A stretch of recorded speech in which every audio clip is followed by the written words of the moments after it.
Olá, turminha, que saudade de vocês. Vamos para a primeira aula, a primeira matéria que nós iríamos estudar no sétimo ano, tá? Nós começamos com a parte de discurso, mas a próxima matéria seria a parte de sujeito.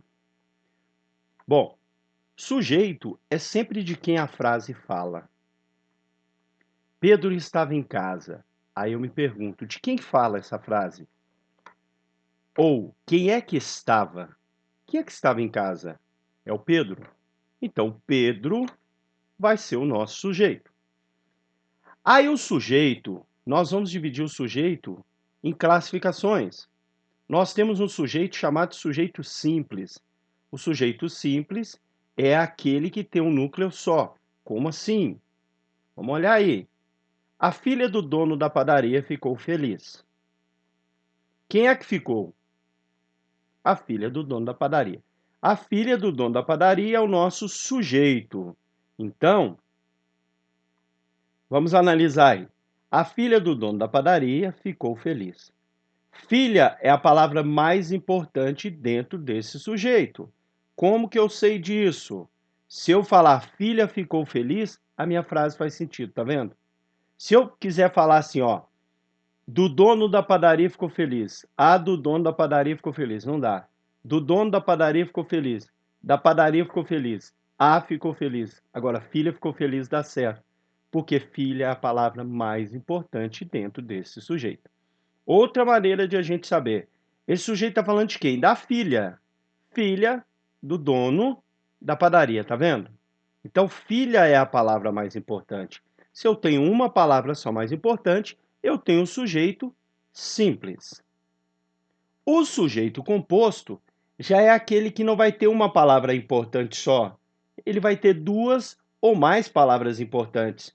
Como, por exemplo, Paulo e Silas pregavam no deserto. Aí eu pergunto, quem é que pregava? Quem que pregava? Paulo e Silas. Paulo e Silas, então, é o nosso sujeito. Ari, como que você sabe que é o sujeito? Porque eu fiz a pergunta, que é o macetinho para achar o sujeito. Perguntei, quem é que pregava? A resposta, Paulo e Silas. Viu? Sempre que eu perguntar para o verbo quem é que, a resposta vai ser o sujeito. Por exemplo, a caneta caiu. Quem é que caiu? A caneta. Caneta é o sujeito. A casa foi vendida. Quem é que foi vendida? A casa. A casa é o sujeito. Tá vendo? Simples assim para você achar o sujeito. Vamos analisar igual nós fizemos no outro. Paulo e Silas é o sujeito. Note que é tão importante falar do Paulo quanto falar do Silas.